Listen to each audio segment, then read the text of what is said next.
Welcome to the Master of the Craft YouTube channel. Today is January the 23rd, 2019. Um, this is part 3 and the last part of our Mask Off series. If you are not subscribed to this channel, please do so. I gladly appreciate it. It helps the channel and grow the channel. And if you can, please leave a like under this video if you like the content that's being released or that's being spoke about on this channel. Part 3, man. This one is going to be more of a transparent one versus me telling you guys something that was, done by others. This is something that I have control of.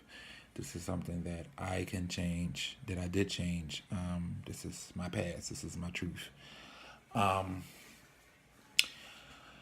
So a lot of people don't know this either. And the purpose of me doing this Mask Off series is just to let you guys into my life, let you guys see some of the things that I've been through that have got me to where I am today, that had made me into the man that I am today.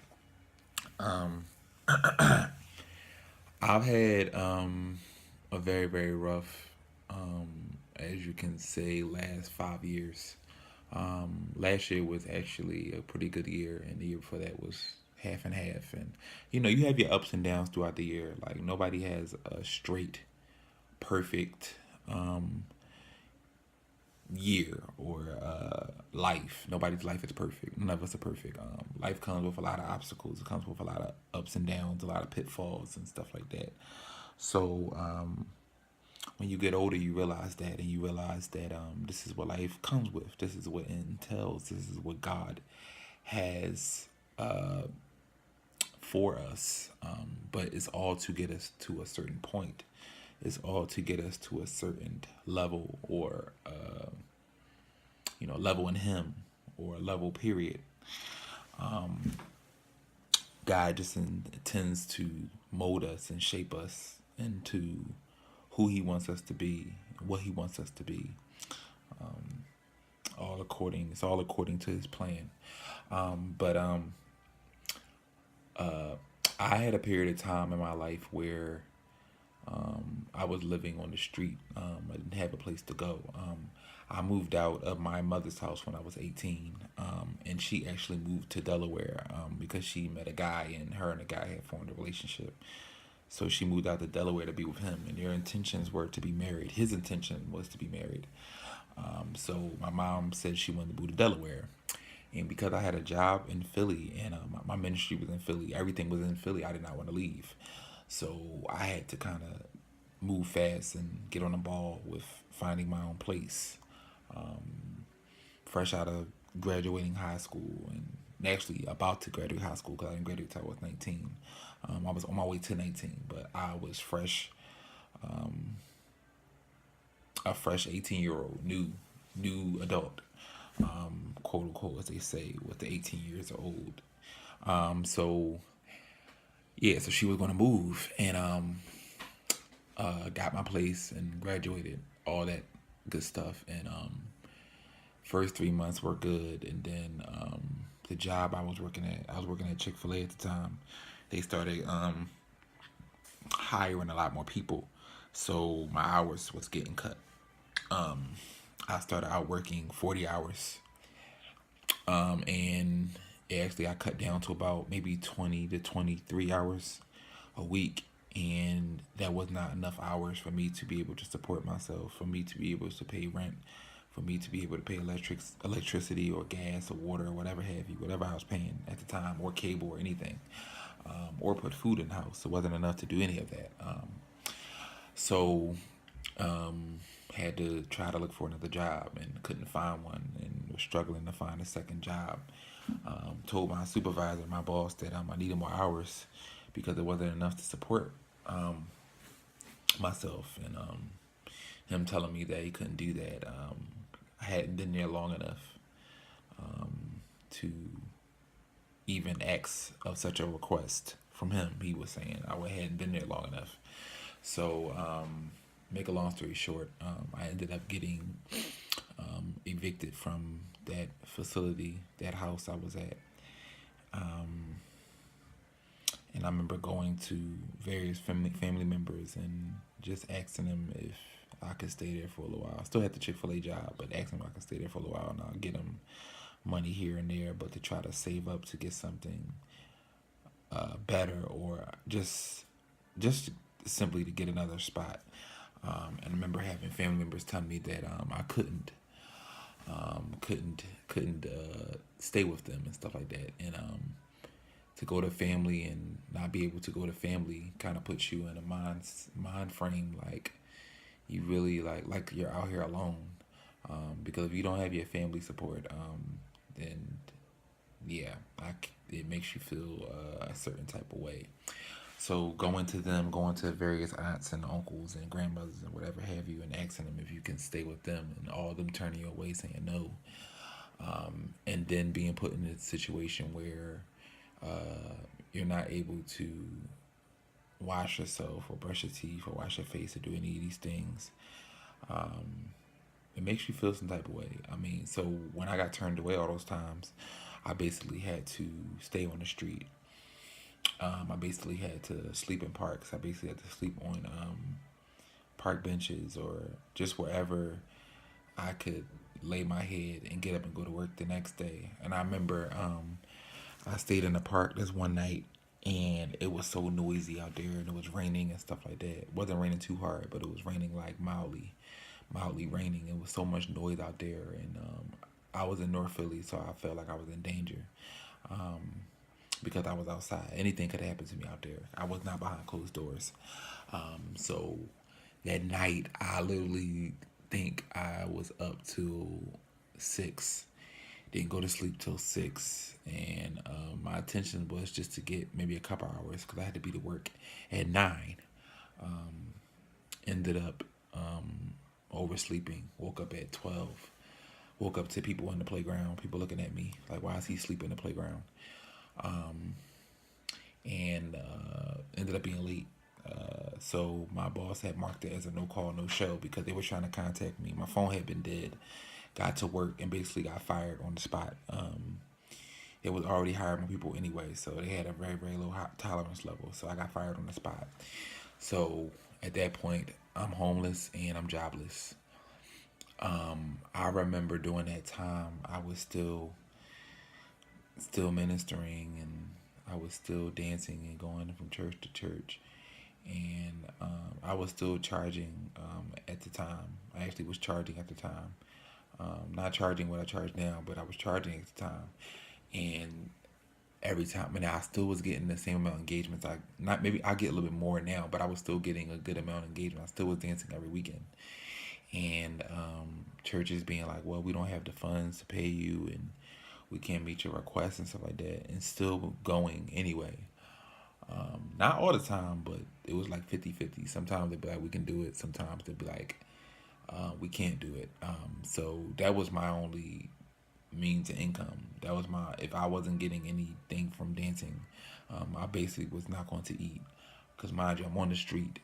Um, my family really didn't know this because I didn't tell them, but you would think if I came to you and you told me I couldn't stay with you, that I was going to have to stay on the street or stay, and I was not staying in the shelter because it's so many germs in there and it's so many bad things I hear about that. So I refused to stay in the shelter, even though it was sanctuary and it was warm and it was out of the cold, out of the rain or snow, whatever have you. I refused to stay in the shelter. So dancing all these churches, and the whole time I'm just thinking to myself, does anybody like really truly know what's going on with me personally or going on with me internally? Doing all this dancing and all this miming and all this pouring out, but nobody ever asking what's going on with you. Nobody really asking how can we, like, what can we pray about? What can we pray for? What do you need? Any of this, just miming and miming and miming and pouring out my heart on very, very low energy because at that point I wasn't sleeping that much. I was staying up all night in Dunkin' Donuts. It was a 24-hour Dunkin' Donuts in West Philly, and I was staying in there literally. It was other people in there too, other people that were homeless or whatever, that were staying in there all night. And you couldn't sleep in there. You sleep in there, they'll wake you right up until you gotta get out or whatever. So we'll sleep here and there, maybe half an hour. Then when the morning shift got in, we will go over to the fresh grocer and we'll get maybe a couple hours in there. So mind you, I was probably sleeping maybe 4 or 5 hours a week. Out of 7 days a week, I was probably sleeping maybe 5 hours, maybe a little bit more, maybe eight or whatever. But it was very, very limited sleep. So yeah, I'm dancing at all these churches and telling a few people what's going on. Not people that I know is going to be going around telling people, but people I trusted. And they're not offering to help as well. So it had me stuck and it had me looking at my relationships and my friendships a little different. At that time, I was with my best friend to this day. I'm not going to say her name on here, but pretty sure anybody that knows me knows who I'm talking about. But I was with her and she was doing what she can. I mean, at that time, she would live with her grandmother, and I would come over there and take showers, and I would come over there and crash maybe one day out of the week or 2 days out of the week. And just the fact that she stuck by me through all that stuff, I would always have a lot of love and a lot of respect for her. I actually did text her this because it would put her like in the frame of mind where she like I haven't told her this, I don't think, but I never told her how much I appreciated her for that. But that'll be another conversation for me and her. But yeah, she supported me. She didn't turn her back on me. She didn't judge me. She didn't look at me any type of way because of my situation. But yeah, I was staying up all night and dancing at all these churches, still dancing, and nobody asking what's going on. And it put me in a frame of mind I am today where people only really care about your gifting. They don't care about you as a person. They only care about if you can come dance to their church, or how good you are when you come to their church, or uh, asking you to help put their programs together, or asking you to help teach their kids.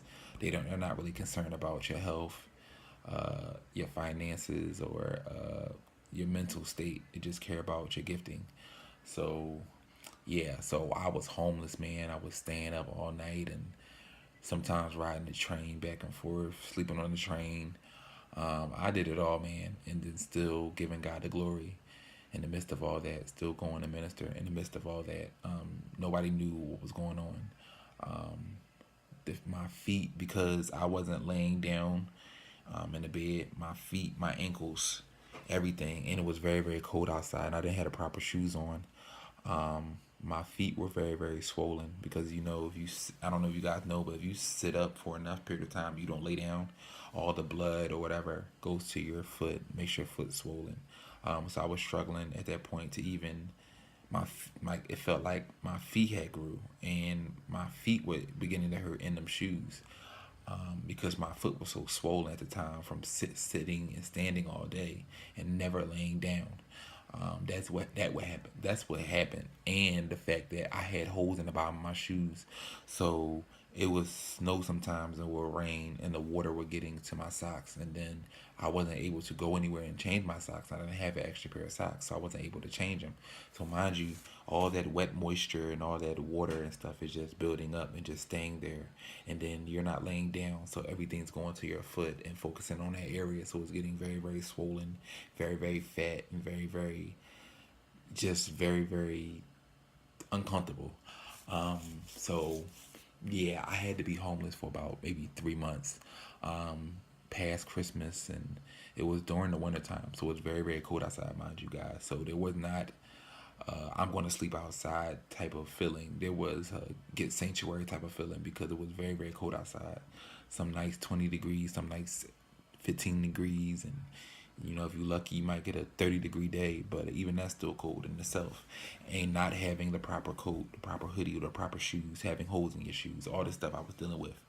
But in the midst of going through all that stuff, God never had me to the point where I didn't eat.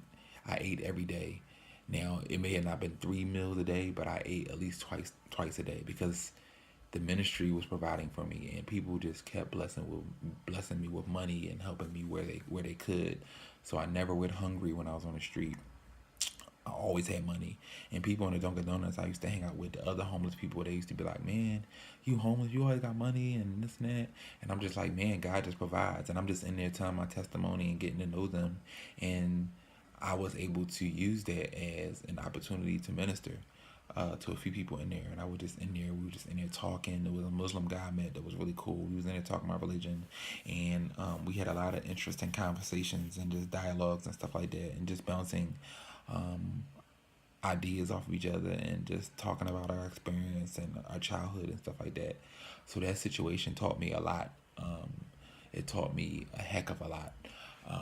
So yeah, just was homeless, man. Just was struggling just to make it, man, and having days where I wanted to kill myself and days where I was just like nobody cares about me and nobody loves me. And I walk around with that mindset today, but the difference between then and now is I'm leaning more on God these days, and me and my relationship with God is a little bit more stronger because He brought me through that. So I have that experience, and I can reflect on it, and I truly learned from it. So, and I have better friends now. I have a better support system. So a support system that will never let me go through that again. Now God has me go through that again, then I'll take it as another learning experience. But I don't think He will. But if He does, His will be done. That's how I look at it. But in the midst of going through all that, I never lost my faith. I never lost my drive for ministry, and I never lost my love for God. I never blamed God for anything that was going on. I just was praying that He take me out of that situation, that He deliver me out of that situation.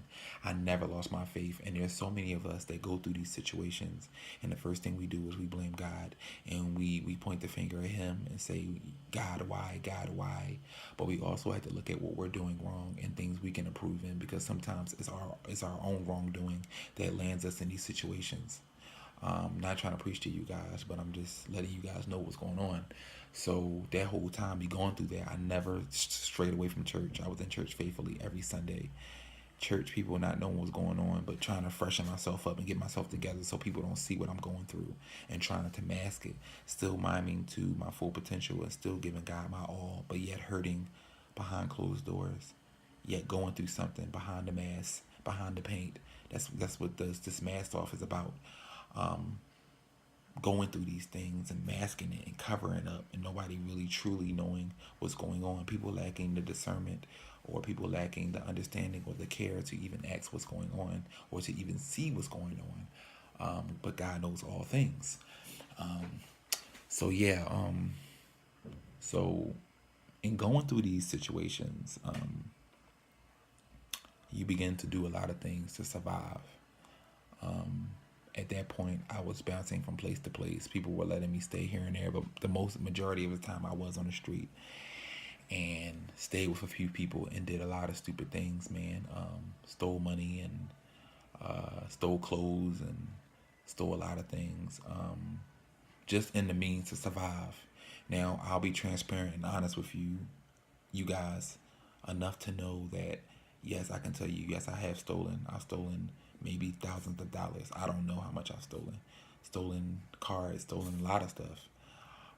And I'm honest and I'm human enough to admit that, and I'm transparent enough to admit that. Some things true, some things not true. Because once you do something, the narrative is always going to be that you're this, you're that. You can be delivered all you want. You can ask God for repentance all you want. But people are going to be people. And a lot of us, we need to come out of that because God asks us to forgive. There's people that have stolen from me. There's people that have hurt me and have dragged my name through the mud, but yet and still I talk to them to this day, and it's all forgiven. Forgiveness hasn't been something that's been hard for me. It's been very, very easy because the Bible instructs me to forgive. So I will always be a forgiving person. I won't forget, and I definitely won't hold over your head, but forgiveness is very, very easy for me. So yes, I've stolen a lot of stuff, bank cards and money and clothes and shoes. I've stolen a lot of stuff, but it never was. Now, I'm not making an excuse, but it never was the mindset like, yeah, I'm just going to do it maliciously because I can do it and because I don't think I'm going to get caught. No, it's because I was trying to survive, and I was already asking for enough things, and I was already being provided with this and provided with that. And I didn't think of it at the time. and just like I should be grateful for this. But it was always like I needed more and I needed this and I needed that, and I can't really ask about it because I'm a very, very prideful man. I'm a very, very prideful person. So I wasn't always wanting to ask for stuff because I didn't want people to take pity on me, and I didn't want people to look at me like, oh yeah, he always needs something. So the mindset in stealing anything or taking anything isn't just to take because you can take it or because you want to take it. It's taken because you need it and taken because you're scared to ask. Not saying you can't ask, because people always let it be known, and they always let it be known to me that I can ask. But the pride comes in, and then the fear comes in, and then you don't want people to go around your back and judging. Now, this is things that have been done to me because somebody helped me previously before I was even 18 with a situation. Me and my mom was having this and that. She wanted me out the house. Me and my mom had a great relationship, but we had our moments. And they said they wanted to do this and they wanted to do that. Just ask or whatever like that. And they made it very, very clear. Just ask. I'll make sure you get it. And then I did that, and then we had a little back and forth. It was like something small, and it began to hold over my head. That's the biggest thing.